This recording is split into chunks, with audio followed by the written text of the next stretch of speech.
when we're shipping by China Post on-track service, we pay our shipping cost by kilogram. Welcome to the Global from Asia podcast, where the daunting process of running an international business is broken down into straight-up, actionable advice. And now, your host, Michael Michelini. Today's podcast is brought to you by Aurelia Pay. I use them personally for sending money to my Chinese suppliers from Hong Kong. It's a cross-border payment solution between China, Hong Kong, and Southeast Asia. So when I need to make a payment to a Chinese supplier, I just hop online to place the remittance, pay to the Aurelia Pay's Hong Kong-based bank account, and Aurelia Pay will settle RMB within the same business day. So check them out online at www.aureliapay.com, AURELIAPAY.com, or check them out linked in our show notes. Episode 216 of Global from Asia. Chinese New Year is over and my U.S. trip is over. It's been funny, the push and the pull. Friends in Asia, happy to see me back. Friends back in America, confused as to why I would want to come back here. But, I guess we all have, what makes life interesting or beautiful is we all have different interests and preferences. So anyway, for me, I'm Asia for life. Let's say that for now, at least another 10 years. And this week's show, let's just jump right into it. We have YunExpress. It's a fulfillment company that helps with kind of being in the middle of the market. And Peng, the CEO and founder, shares on the show how he has listened to his customers and his network and how he created a company finding a gap in the market in the logistics space. Either there's some that are too cheap with not enough tracking or other information and service, while there's others that are almost too good service but too expensive. So he found a good niche in the market, and he's also a sponsor and supporter of the Cross-Border Matchmaker in October and a proponent of what we're doing here at Global from Asia and his team. And Michelle's an amazing team member. She was given some awesome inputs at the previous events and other things we're working on. So I'm really happy to have them on the show and Jack to share their story. Let's listen in. Okay, so thank you everybody for tuning in to Global from Asia TV. We are here in Shenzhen, China, and we're going more and more into the Chinese e-commerce, and we have with us Jack from YunExpress. Yes. Thank you so much for coming on the show today, Jack. Okay. Do you mind to introduce yourself to the... Okay. My name is Jack. I'm a CEO of YunExpress Logistics Shenzhen. And our company was logistic companies focus on the business for cross-border e-commerce parcels. And we offer the service, shipping from China to worldwide with different service you want. Great. And you were, we've actually been in similar circles in the past in e-commerce. So you were also a seller yourself before? Yes. I started to sell online myself from 2009 to 2014. So I have 5 years of e-commerce sellers experience myself. And from 2014, I started the YunExpress business to help more sellers shipping from China to worldwide. And now YunExpress is becoming very big companies, very big logistic companies in China. And now we have 400 people and 7 daughter companies, 7 branch companies in all over China. Awesome. Yeah, so we're in your office today. It's a great office. Yeah, I think right behind us, maybe we can add in some video of your office. Yes. It's a lot of work to get there. So then you took your experience from B2C e-commerce yourself. Yes, starting from 2009, I started the B2C website business. And my website was called lightech.com. And from 2009, my website still running right now. Oh, nice. Yes. And I started to sell on my own website from 2009. And from 2012, I started to sell on eBay, Amazon, and Alibaba. Okay. It's because the traffic's becoming more and more expensive. Yeah. So I chose to sell on different place. Sure. So yes. So then eBay and Amazon. So Alibaba, was it B2B or was it AliExpress? Yeah, AliExpress, I was thinking yes. AliExpress. Yes. And which type of category product?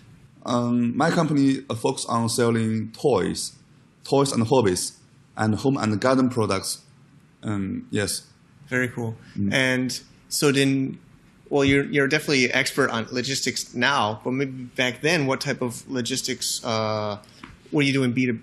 You would do B2B to USA, and then B2C from US, or did you do B2C direct from China?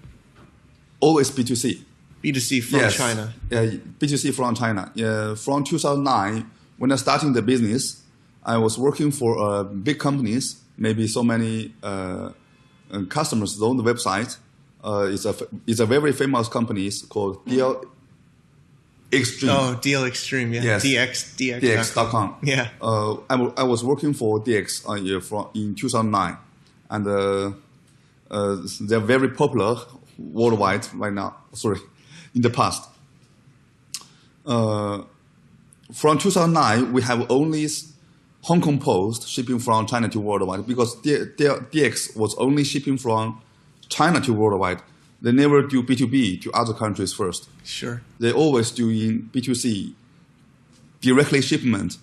And in 2009, we have only Hong Kong Post and DHL and EMS. We have only 3 ways of shipping. And from 2010, November, China Post, they offer the service, international mail service. And from 2011, Singapore Post, PostNL, they all joined the markets. So we have more and more choice. Yeah. Yeah, actually, I know that a lot of international sellers or foreign sellers always ask, how do people ship B2C so cheap from China? Like sometimes free shipping, like Deal Extreme, they have like $1, charger, free shipping. Everyone asks me, how do you ship so cheap B2C from China? Okay. We are using China Post because China Post, they have a service. It's called untracked mail, unregistered mail. That means when you're shipping a very cheap products, you can shipping by untracked service. Okay. And when we're shipping by China Post untracked service, the chargement format, the calculation format, is very simple. We pay our shipping cost by kilogram, and no item charge. Yep. So that means when you're shipping a very light product like a cell phone case that is 50 gram weight, so we only pay by kilogram. It's likely around $11 per kilo. US. USD per kilo. So that, for example, if your product was only 50 gram, that means you only pay 50 cents nearly. You only pay 50 cents USD, US dollar, for the shipping cost. And when we buy wholesale for the cell phone case, I think our cost was 15 cents or 20 cents. And then we can make money. Sure. So that is why so many $1 free shipping products on eBay and AliExpress. Makes sense now. Thanks for sharing. We call it free shipping, but it's not actually free shipping. Yeah. We tell the sellers our shipping cost is free before we, I think in 2009, when we starting the business for B2C website, we tell our customer our shipping cost is free. Yeah. That is not true. Sure. Well, I mean, even in overseas market, they say free shipping. It's just put into the price of the product. Yes. So free shipping doesn't mean shipping is free. It's called you don't need to pay extra charge for shipping costs. Yeah, which is good. It's a good marketing strategy. So people just see the price on the website and they don't need to worry about extra fees on top of the price. So the price is the final price, which is a good marketing strategy. So then, but for FBA, you'd need to get it to USA warehouse first, right? Yes, for FBA. So for FBA, we're providing the service for air shipping and the sea shipping. Okay. And you can prepare it here. Yes. So for example, if the foreign Amazon seller, for example, a USA local Amazon seller, they have a supplier in Shenzhen or in somewhere in China. So the service we can provide the following service. Firstly, we can pick up your goods from the factory to our warehouse in Shenzhen. Okay. And then we will label the products with Amazon label, Amazon small label, and the box label. Yep. I can ship in the goods from my Shenzhen warehouse to any of Amazon warehouse in the world. Great. Including Canada, Mexico, USA, Japan, and Europe. Wow. Okay. And then some people don't send all of their products to FBA. Sometimes they want to keep some inventory outside in China. In China. Yes, we have a China warehouse and with English language, so we can providing China warehouse service. Okay. So we can pick up from the factory and we can making your products in stock in our China warehouse and shipping from China warehouse to the worldwide. Okay. And our company was expert for directly shipment. That makes sense. And then also there's crowdfunding. We were talking before the interview about Kickstarter and maybe even Indiegogo and other campaigns. That's a little bit different than FBA or B2C. Do you want? Yes, we have done so many projects for Kickstarter sellers before. Many of Kickstarters, they design their products in USA or in Europe, but they find very good factories in China. Mm-hmm. They need a supplier to pick up their parcels from the factory and label the product in a China warehouse somewhere, and then using different solutions shipping from a China warehouse to worldwide consumer, to the final consumer. So we have been helping so many Kickstarter project owners to fulfillment their products from China to worldwide. Yeah, exactly. Especially with crowdfunding or Kickstarter, the challenge there is many orders at the same time, many shipments at the same time. Yes. Because everybody buys and then it's all needs to be shipped B2C. Yes. So do you do B2C globally from China for Kickstarter? Yes, from B2C, from here to worldwide. Okay. Yes, because usually from our experience, the Kickstarter orders 30 or 40% was from the USA. Yeah. And then another 40% is just the consumer. We need to ship into the Euro. Sure. And the rest, 20 to 30%, is to the east of Asia or other countries. Okay. So we cannot prepare the parcels in the USA, because if we prepare the shipment to USA, we can only help them to solve 40% of the orders. So we need a very fast solutions from China directly fulfillment to other countries. All right. Okay.